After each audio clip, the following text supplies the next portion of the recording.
Hello and good evening to everyone. We have a very special guest we're going to get to in a couple minutes, but thank you for coming on this evening. We're going to talk about a lot of hot topics. And as I always say, we're going to have a little nice and a little spice maybe. So Oh, happy to be here. Again, I'm Marie Newman, and this is my live stream show on Wednesday nights at 7.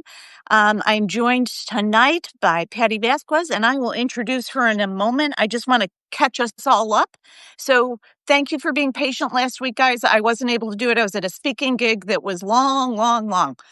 So now I'm here and back. I'll tell you before I introduce Patty why I wanted to have Patty tonight. And so a few weeks ago, we had Congressman Ro Khanna on, and he was talking about the very serious topic of the Epstein files and getting them subpoenaed and getting them exposed, and working within our legal system and our congressional system to do that. It's a very heavy topic because it deals with children being molested. It's a horrible topic. So I thought, wow, that's heavy. And we talked about it for a while, amongst other things. And then we had Congresswoman Robin Kelly on talk about the Medicaid cuts and how it affects Medicare, everybody's health care. So kind of a heavy topic. And so I thought it's about time we do a little bit of political insight and maybe a little fun. So I'm going to introduce my friend Patty Vasquez, who is a national comic. She's headlined a bunch of shows, very entertaining if you ever get to see the chance to see her. But every night you can see her, or actually hear her on WCPT Radio, Driving It Home with Patty Vasquez. So do listen in. 6 p.m., right, Patty? 5 to 7 p.m. 5 to 7. I knew I would get Yes. that wrong. It's all right. So 5 to 7 on WCPT Chicago. But also, you're national too with Heartland, right? Yes, we're national, and we're also carried in Minneapolis, St. Paul, and Okay. KTNF, and Okay. in Minneapolis, St. Paul, as well as KKNW in Seattle. Let me So say one final thing about Patty before she says hello. I want to tell you that another reason I'm having her on the show this evening is because she has great political insights, but really sees the funny in some of those insights. So, but a serious thing about Patty that I admire greatly is that she is the consummate advocate for the disability community, and she does some advisory work for the Comptroller's Office as well. So, with that, welcome, Patty Vasquez.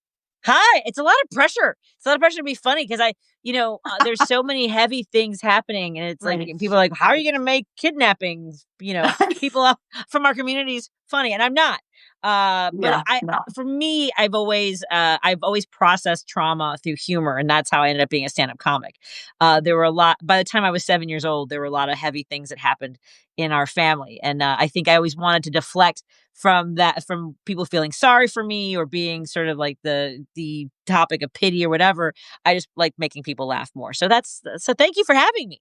Oh my gosh, well, I'm so glad you're here. And I hear that all the time from comics and comedic actors that, Yep. gosh, I had a rough childhood, I had rough 20s or something happen, because it makes you so much more human. And really, humanity itself and the human condition is so funny to me.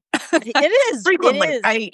I see it. So I think we'll just start with the national landscape, right? Yep. So I just got off uh, the news that, in fact, they passed the maps in Texas. So I do want to talk about that a little bit and Sure. redistricting, and then we'll talk a little bit because we're both Illinois people.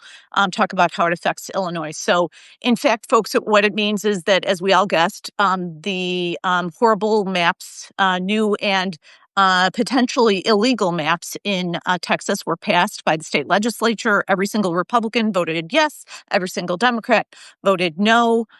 Those good folks spent some time in Chicago recently, just escaping and breaking quorum, which was great, and we all applauded that. Then they went back to their state house earlier this week, and they were told, you will be detained unless you sign this document called a permission slip, which it is pretty funny. Like, it sounds like a field trip, doesn't it? Like, It does. So but it's a weird. serious topic, to your I point. just want to go to the bathroom. You need a I know, hall pass. really. I just want a permission slip, Yeah. right? So it's in every way they're such an unserious. The Republicans in Texas are so unserious about their constitution, the national constitution, all of that stuff. So, Patty, when you started seeing the legislators come back and then being told that they will be detained unless they sign this silly document. What went through your head? Yeah, I mean, I was one, we knew that they were eventually going to go back. I think we've all been holding our breath a little bit. Like, I think for a decade now of knowing no one's coming to save us, of knowing that this is the path that we're on now.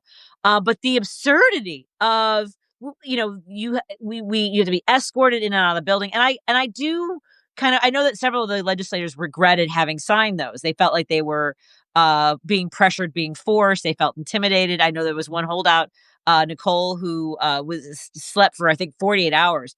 I want to know from you actually is can there be a big backlash to this? I mean, are Republicans overplaying their hand? I mean, that I guess that's the next hope that I have. But when Yeah. I saw this all coming, I mean, I was disappointed. I was heartbroken. I know that they held the line. I'm glad that Newsom is coming back swinging, and I suspect that many of the other states like Pritzker, many of the Mhm. other governors are going to follow suit on this. But what are your thoughts when it comes to like could this backfire for them tremendously? It is overreach in Please, every definition, right? And I think there could be some backlash, but we're also seeing. I just saw the polls coming out of Texas regarding the maps. So the public in Texas, it goes like this: something like 45% are against redoing the maps, and then 35% are for doing the maps, and then the balance is just doesn't know. They don't understand the issue because they're living their lives, right?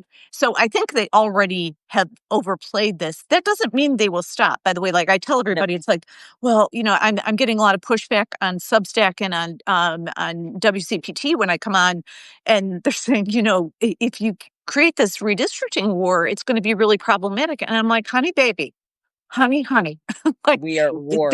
they are not going to follow the rules ever. They haven't followed the rules in 10 years. We have to stop thinking that this is not an eye for the eye time. It is a time eye for eye. And Gavin Newsom, the governor of California, should go after those extra 5 seats. They've initiated that process, which is a complicated one. It's 3 steps. Should Maryland and Illinois and Washington and Colorado and others do the same? Yeah, let's get every seat we can. This is a time where if we don't fight with every tool in our toolbox, and let me just say this, is that I'm disappointed in the Democratic leadership on a bunch of fronts, but the fact that they didn't see this coming and weren't completely, hey, here's my bag of tricks, frustrated as can be. What do you think? I'll be interesting to hear Yeah, your thoughts. Like, what do you think about Democratic leadership? I yeah, wrote a column on this on Monday that was not so complimentary. So tell me what you think, like candidly, about yeah. Democratic leadership nationally. Yeah, I mean, I think that we've seen this entire year, it feels like they've been caught flat-footed. That's exactly how many of us feel. I mean, even the tone deafness early on when Hakeem Jeffries was doing a book tour, like, I'm sorry, you want to be, welcomed? You want to have VIP status? You want to be in theaters? When we, as you to your point, why aren't we strategizing? Why aren't we gaming out what the possibilities were? I mean, this feels like we had a reporter on today from Huffington Post, Alana Vagianos, who covers reproductive health. I feel like, and you've been there, you've been in those halls, you've been in those in the chambers, you've been in these meetings. I find it really hard to want to follow some of these folks and sort of keep, as I mentioned earlier, keep hoping that there will be some sort of happy ending to any of this because it seems as though we've been placated over and over again. And look, the night that Michelle Obama gave that speech in Philadelphia, where she said, when they go low, we go high. And I didn't buy it then. And I don't know about swearing here, so I won't say what I was like. We have to do a zero F's given. We have to Yeah, go scorched yeah, earth. And I wanted that in 2015. I wanted that the entire time he was there. I wanted it when he, when Biden came into office on January, what was it, 21st? I wanted Merrick Garland to arrest him, to do more, to go farther. And so, this feels very much the same. Like they're just, with lead in their shoes, kind of going, I mean, we have standouts, obviously, but I don't want to just go toe to toe. I want to go scorched earth. yeah. And I am with I love Gavin Newsom for what he's doing. I had some issues with him at the beginning of the year with the direction he seemed to be going, and hopefully he's corrected and getting Yeah. feedback in regards to that. But whatever it takes, because we keep bringing a spoon to a knife fight. It's like a big pillow. Like Yeah, I'm don't like, hurt come on, us. guys. Like, Yeah, come on. they yeah. It is infuriating for sure. And this issue of not accepting that each district should play out on its own and do whatever is effective in your district. And this constant need for the Democratic Party to have one way to do everything. That's not how the world works. It's Yes. a very fragmented attention world, fragmented media.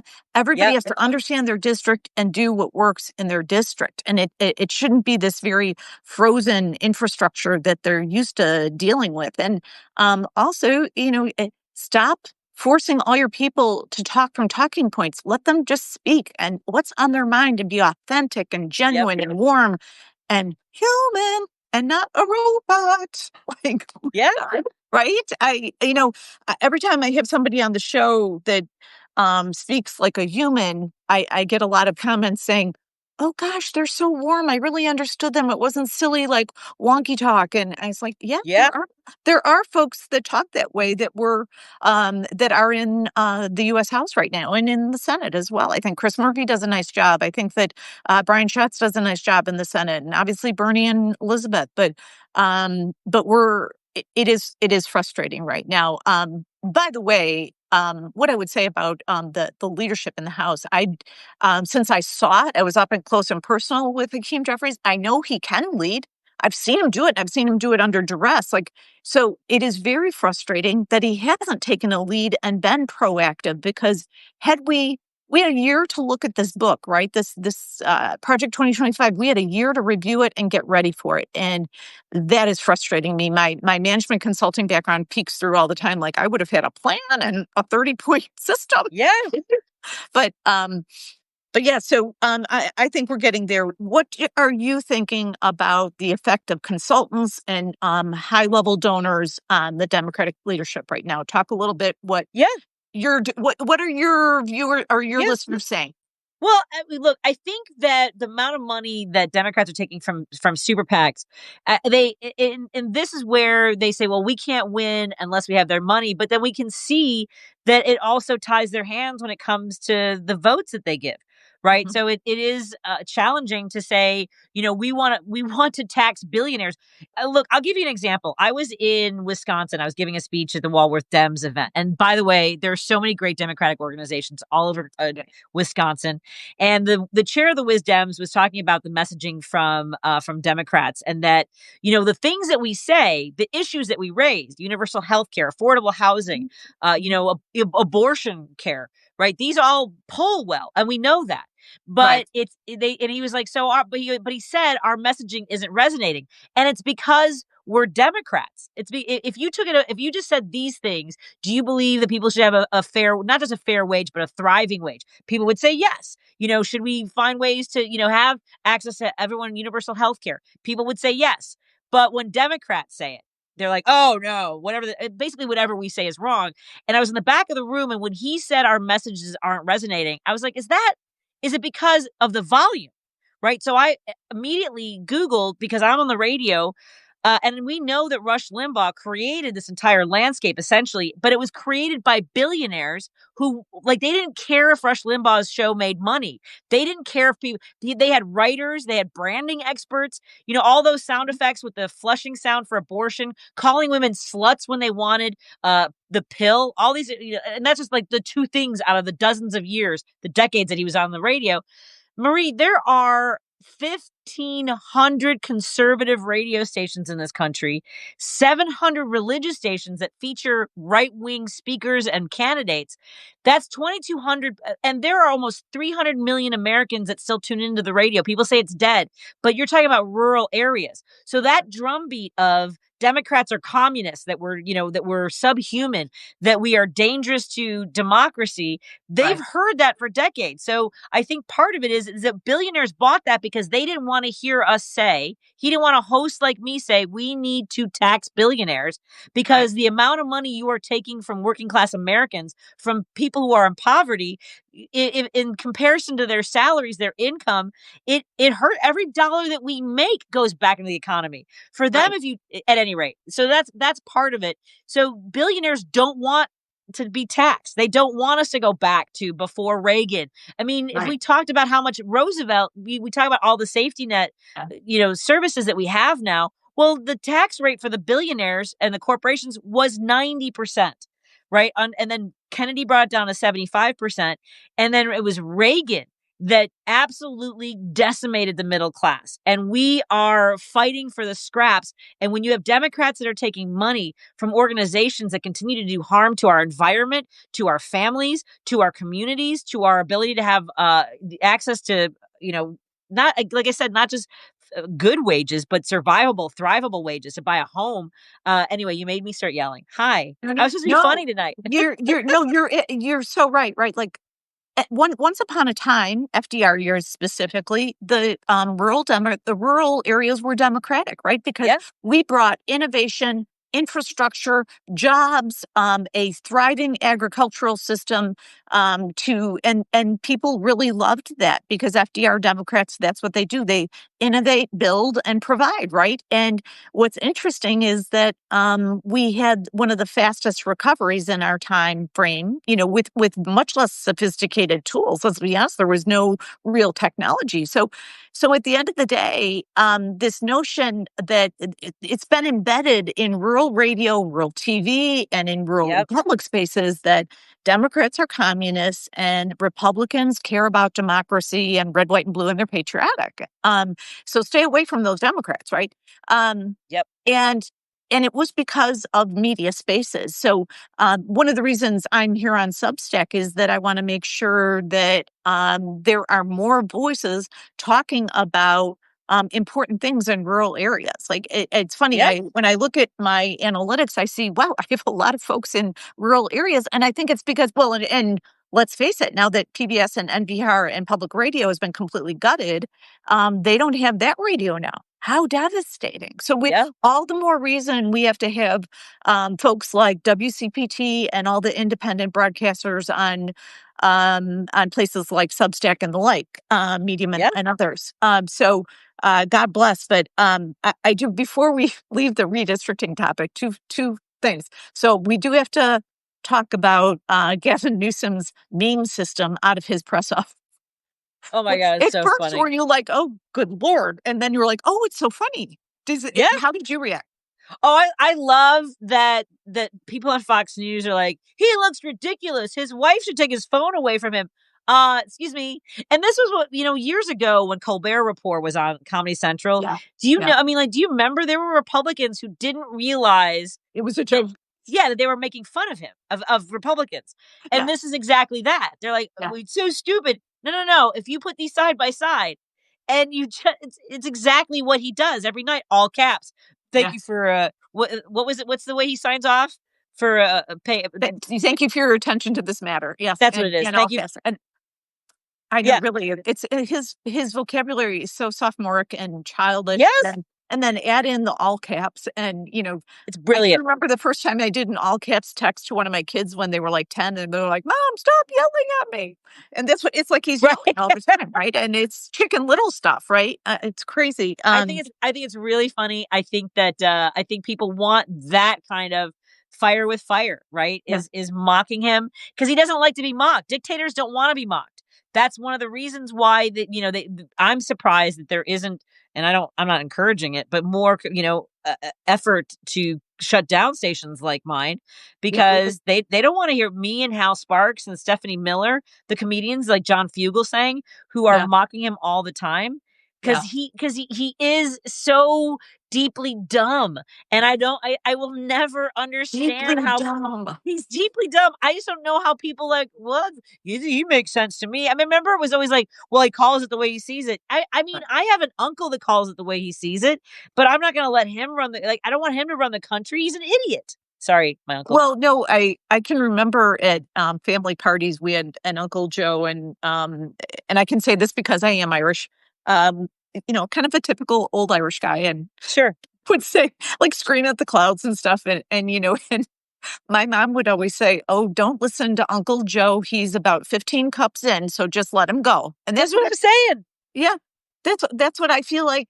Trump is every day. He's about 15 cups in, even though apparently he doesn't drink. That's even worse that he appears the way he is. Well, So, and this comes back craziness. to you were asking about money in, in the Democratic Party. I mean, to me, Trump is just a Trojan horse for the billionaires like Harlan Crow and these guys who wanted to get their agenda through to Yeah, not yeah. tax That's billionaires. Those Bill who Ackman. Yeah, all of Yeah. them. And you can tell that when they're in his ear, he'll Yeah. pull back his tariffs when the stock market goes down because one of them is in his ear. And it's just also very transparent. Yep. So switching gears, Trump's approval ratings are going right now is his median aggregate approval over all top 10 issues is right around 37.5. So he is not doing well, I will say that. And then some of the places where he typically thrives, which is immigration and on the economy, he's in the low 40s at best and now drifting into the 30s. So I think people are finally figuring out, wow, this incredibly inhumane behavior and cruel behavior to immigrants is disgusting. And the whole picking up innocent people that have done nothing and then just scooping them in vans and sending them off to horrifying places, I think people have had enough. So at some point, and it really will depend on us keep speaking up. Everybody Yeah. texts me and calls me and says, Marie, what should we do? Keep getting out there, getting in between the evil folks and the good folks, and being the buffer, right? Keep getting in between those two and calling it out, going to protests, calling Republicans, calling Democrats to pressure them to work harder, all of those things. Because to your point, you said it earlier, and it's a really important word. We need fighters, not fakers. And even if I don't agree with everything Gavin Newsom has said or done, or actually his platform, at least he's fighting. Like, that's Yep. what I'm looking for, is I'm looking for fighters as we move forward. And we do have a lot. I don't want Sure. to dismiss, there's a lot of folks out there fighting, but in our Democratic leadership in the House and the Senate is not. I mean, I think we can all agree on that. But Yeah. so redistricting here, what are your thoughts? Do you think that that Pritzker will pull the trigger on it? Oh man, that's what's interesting about that because we were talking earlier about well, we do have fighters, and Pritzker is certainly one of them. We also have, look, there are a lot of Democrats who want to stick with traditions, and I feel like that's been part of what has held Democrats back for decades. They're like, this is the way things have always been done, and we got, if we do that, then they'll do this. But they've done all the things that It doesn't matter. right. It I doesn't mean, like, matter. Barack Obama, I don't, I wanted to see him fight for Merrick Garland to be on the Supreme Court. Like, I was Yeah. deeply pissed Yeah. when he, I'm gonna say deeply a lot, apparently. I was outrageously pissed Yeah. when Barack Obama didn't fight harder to get him on and like just rolled over. And then years later, Mitch McConnell's like, oh yeah, no, it's fine if we do it at the last minute and appoint someone to the bench when he said, that we couldn't do it in election year. Absolutely not. Yeah. I mean, So it's yeah, two different sets of rules. And the reality is there are always. no rules. There are Yeah. no rules. And the Democratic leadership has to get over this and then move on and start Yeah. plunging forward and fighting for us. Because I will tell you, at every speaking engagement, the number one thing people say to me is, Marie, I feel unprotected by our current leadership. And that Yep. breaks my heart. I can't get past that. So a couple of other things. We've got a couple of hot seats. Now, I know the Democratic Party is eyeing 30 seats that are flippable from red to blue. And I think that's doable, actually, given the current Yeah. climate and those Trump numbers we just talked about. And interestingly, even though the approval of the Democrats is right around 26-27% right now, interestingly, when they do the head-to-head Republicans versus Democrats in a congressional poll, or like a generic, it's more like 48 for Democrats and 44 for Republicans. So I think people are mad at the Democratic Party. They're still willing to go with them in the better option right now. So we do have to remember, let's balance those two things and Sure. understand that two things can exist at once in people's heads. But 30 seats. So in Illinois, we've got a bunch of open seats, right? Illinois 8, Man, Illinois 9, it's Illinois crazy 2, here. Have you had any candidates on yet, Pat? Have I had any? So I'm trying to think of. I have not yet. No, it's not true. I had State Senator Laura Fine on so far. Yeah. I haven't talked to anybody else in that race, which is she's going for Jan Schakowsky's old seat, Illinois 9, right? Yeah, there's like Illinois 10 9. people in that race, right? It's crazy. Oh, Yeah. It is crazy. And then there's a comedian running for Denny Davis's old seat, who I haven't interviewed yet, but I know Sean LaForge. Look, there's so many moving pieces of this because once those folks then run for those congressional seats or senatorial seats, that also opens up their state seats. Yeah. Whether because the state reps run every 2 years. I mean, like for instance, Representative Stephanie Kifowit, because my boss is not going to run for re-election. She's thrown her hat in for comptroller. So there's a lot of really, what I think will work well in Illinois is being able to have these conversations. How are you going to distinguish yourself as a Democrat? What are you going to do in DC? And again, I do want fighters. And I have my opinions as to who I think right now. I mean, we have a few months before March, so I don't want to say anything until the primaries are over. And Yeah. No, yeah. I mean, it's not fair to the candidates, but I will say in each of those cases, Illinois 2, Illinois 7, 8, and 9, there are just some spectacular candidates, honestly. Like, it's a good breed of folks and a lot younger, which I'm very excited. I keep telling everybody that, like, we have got to get, and, this is not being ageist. Anybody that's watching tonight, I'm not ageist, but like, we need younger people. Come on. yes, Like, come on. what agree. There's just no question. U.S. Senate rate. Have you had any of the candidates on? Yeah, so I've had Juliana Stratton on. Good. We have interviewed her. I have not had a chance to interview Rawkhana or Robin Kelly. I'm trying to think of the other candidates that are running for that seat. Again, like as you mentioned, Just Raja and Robin right now. Raja, yeah, so Krishnamurthy, and Robin Kelly. I've only had Robin on. I haven't had Juliana or Raja on, but what would you say is the differentiator? Because they're all very competent legislators, right? Like, sure. what do you think is the major differentiator amongst those three? Like, who is different in that race? Well, I mean, look, looking at a race and because I ran for office, I do know how much money plays a role. I mean, Juliana Stratton has the endorsement of the governor and whatever that's going to bring, whether that's manpower or money. I know Raja has got a bigger war chest. And that's going to be important. And when I was so I go to a lot of different Democratic organizations throughout the state. We went to Iowa last week, but we were in McLean County a few weeks ago, which is the DeKalb area, central Illinois. Yeah. And they were asked, their question to me was, where did she come from? Who is Juliana Stratton? I know she's a lieutenant governor, but I don't, yeah. And so they seem to be a little bit more with Raja. And I don't know if that's because the messaging is cutting through, because he has more money and can get that, whether it's digital. Yeah, he's already run a campaign, right? He's running the I Go After Bullies campaign. So that'll be an interesting one to watch. We'll have to keep watching to see what happens. So a couple of topical things with Trump. This just sets my hair on fire about the election. I just think, and it's also like, first of all, it's funny and then it's scary, right? So the funny part is Trump standing up and saying, after all of his Republican congressional compatriots begged him to support mail-in voting, and they still do, by the way. Republican leaders in Congress, both houses, support mail-in voting. Now Trump is saying, because, of course, the last person in his ear was Putin, said, hey, you need to really get rid of mail-in voting. It's really wrong. It should be illegal. And so, of course, because that was the last thing in his ear, that's what he's telling everybody. Well, and Russia, they have mail-in voting, and Trump has used mail-in voting, and Republicans benefited from mail-in voting. Yeah. I don't want to see, and for people who support the military, you don't want our military. And of course, on social media, people are like, well, military exemption, there, fix it. No, you fix nothing. I know.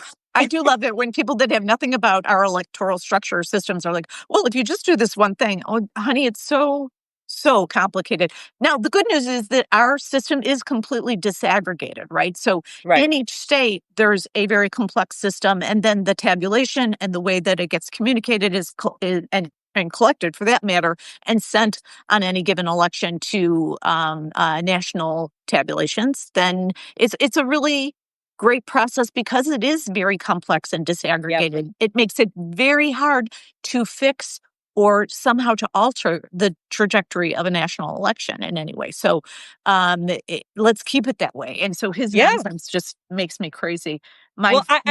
Someone just mentioned earlier today that you are the occurrence of voter fraud happens less often than people are hit by lightning. You are more that's likely. Absolutely true. Yeah. It's like, what are we even, and it's usually, by the way, what are we talking about here? And it's been Republicans that have been caught trying to manipulate votes. Anyway, just want to throw that out there. It absolutely is true. And the final topic is a very serious one, but there were a couple of funny moments, I would say. So the Russian summit that was I did have one very high level MSNBC announcer, not on hot mic, just straight up said that they called it the Russian spanking, not the summit. Oh, And, I don't need that image in my head of just seeing Trump across Putin's lap, just giving him oh no, no, no, no. a red butt. But it was embarrassing, right? Is that God, so? yeah.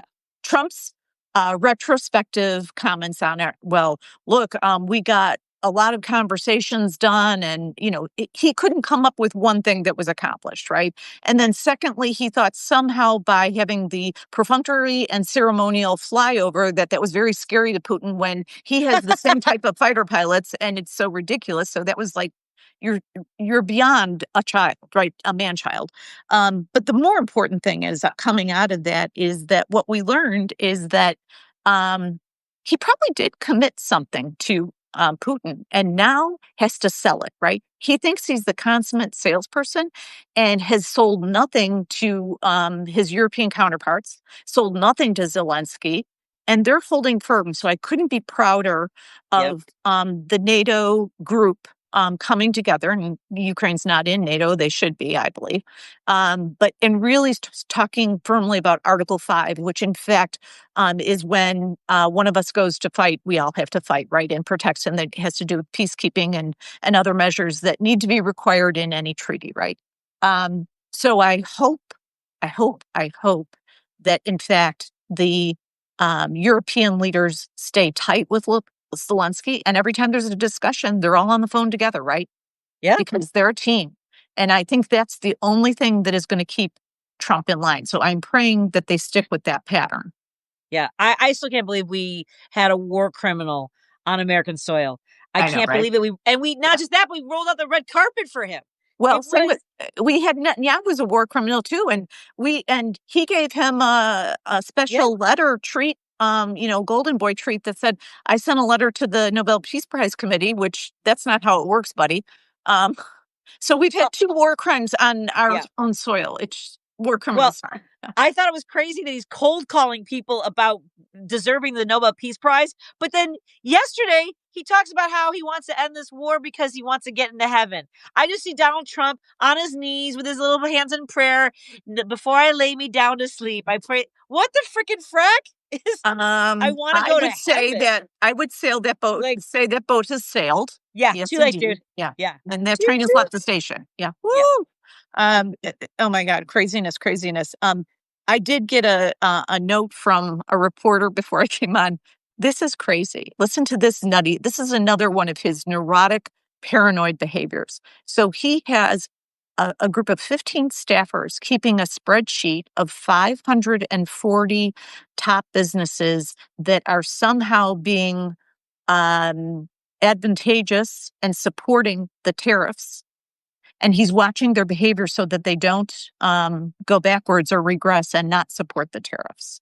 And so he's got a spreadsheet going on 500 businesses right now, like a surveillance mechanism. God. Mm. And so I guess complying by not raising the prices, he wants them to absorb the prices and not complain. Because I actually Yeah. I have a company that I use for pens. I get pens and they actually put a note in for some of the like the plastics or whatever it is. Because I try to buy union made, but even then, there's some things that are just made out of the country and they put it Right. right on the bill. Tariffs, like it was like $37.60 or whatever it was. Good for them. Good for Yeah. them. That's what they all should be doing. And by the way, so we're learning now with the state of tariffs that the median tariff right now across all countries is about 17%, right? So what the retailers just announced this week is that there's going to be an average of a 15-20% increase on most goods, because now we're getting at the end of that period where everybody bought their supplies and now the supplies are backed up, and so they're going to have to start bringing them in and paying for them under this new tariff system. And so the prices are, we had a little bit of lag time. Now, I would say in the next 4 to 6 weeks, based on what CNBC and Yep. the other economists are saying, even conservative economists are saying, look, we're going to have 20% increase in most areas of cost of goods. And in the basket of goods, which is how we measure the CPI, it is very clear that it's, at least 16%. So we're headed for a recession. I can't imagine that we're not. So Yep. when your callers call in, Patty, Yep. do they ever kind of get real with you and tell you like how that impacts their life in very specific ways? The things that we get from people who are scared. I mean, if Yeah. that's what you're at, like people who are worried. I know that we had on another show, there's a woman who owns a hardware store, and she was talking about how the price of what she had put on order was Mhm. double, and she was trying to figure out. And these are mom and pop shops who are just trying to survive. The things that I've heard from my listeners as far as their deepest concerns are because of the big brutal bill, which is their services like caregivers, parents who are in in memory care places where they know that they're vulnerable. We have 93 senior care facilities that are vulnerable to close in Illinois, 9 rural hospitals. So I'm hearing more on that than I am from business. Although we do have our sponsor is Source Solar. So they're talking about how their equipment's going to go up and they want to Yeah. make sure that people take advantage of these incentives. Renewable energy is screwed because these incentives are going away at the end of this year. So I'm hearing about those issues. I don't think it's sinking. I honestly don't think it's sinking in because intellectually it's been such a start and stop, Yeah. right? It's been like, Yeah. he's taco, right? He Right. always chickens out. And so Mhm. I don't think it's sinking into people yet. I mean, what the news today was about how Sony PlayStation is going to cost $50 more. Well, I mean, that's one thing. By the way, I do want to say I am a thrift store shopper, and right now they're immune from the tariffs. If I can give shout Oh, out to all of your thrift store shopping, I'm just saying. my But my son will be thrilled. He loves thrift shopping, loves it. yes, So if shout out to my neighborhood, Norwood Park Thrift, which supports senior care in the community. good. So Yeah. Meals on Wheels and things like that. So I think there's a little bit of disconnect because there's so much happening. We're seeing people, Right. as you mentioned, getting kidnapped, ripped out of their cars, taken from schools and from playgrounds. That I think that the tariffs aren't landing for because I still can't believe that people were yelling about eggs a year ago, and now they know that things are going to cost more, and they're still all in. As long as they own the libs, Marie. As long That's as like they own, as long they're not gonna own anything else though. I just yeah, and may not own anything at some point. So I always ask towards the end of a chat with a guest one question. What do you think we're ignoring at our own risk right now? What's Whoa. getting there's probably 100 things, but like, is there one that you always keep thinking like, hey, folks, pay attention to this? Well, as I mentioned, I think for me, we already had a caregiver crisis globally before this all happened. And Yeah. you have like for me, I have an adult child with severe disabilities, and I have my mother is 90 years old, and I'm in a position where I'm able to maintain where we are, and I know that this is going to crush a lot of people with the cuts in the big brutal bill. When it comes to services, when it comes to facilities, I think the caregiver crisis is the one thing that people are not paying attention. And when you have workers who are here, maybe with undocumented or overstaying visas, a lot of those folks in our Right. communities are afraid to show up for work. I think the caregiver crisis is one of the things that people aren't paying attention to because it affects your communities, people's ability to go to work, the survival of your loved ones. Mhm. I think that's the one that maybe people aren't necessarily paying attention to. I think that because the long term care facilities, skilled nursing, all of the places where you see those caregivers, those won't be available. Yep. We are, because of the Medicaid cuts, and that's happening now. We're already seeing, so there's about two to 300 rural hospitals in this nation that are very close to closing. Yep. 9 have already closed. Yep. 9 are rural hospitals, and there's many more about to close their doors because the anticipation of the Medicaid cuts, as well as what we don't remember in the bill, and this is what everyone ignores, is that it's not just the work requirements in the bill. There are billions of dollars being taken away from clinics, from Yep. walk-in clinics, from long-term care facilities, skilled nursing, even before we get to the other cuts. So those are happening now, and we're really going to lose that. And I want to just a quick note to everybody listening: if you can give to a mutual aid organization or Yep. association in your neighborhood, and what that does is that provides neighborhood community services. It can be your church, it could be a community center, it could be a park district service, it could be anything. If you can give money to these folks, they are going to be the backstop for these Medicaid folks. So start giving to them, and in anticipation of this crisis that we're going to have. And Patty's right, we are going to have a caregiver crisis. Hey, before I say goodbye to Patty, and thank you so much, I just want to let folks know what's coming up. We have a great docket coming up over the next 6 weeks, folks. We have someone from Project 5051 coming next week. And then we have Congresswoman Pramila Jayapal, who used to be the head of the Progressive Caucus, and Congressman Mike Quigley, right here from the Chicago Hey, area, right? And a nice. bunch of other folks that keep raising their hands saying they want to come on and talk to me. So I'm thrilled to have them. Patty, thank you for all your work in the disability community. Thank you for making us smile every night, 5 to 7 Thanks. on WCPT, Pat Driving It Home with Patty. Listen to her. And folks, have a good evening and give to everybody around you so that everybody's protected. Have a good night, guys. Thank you so much.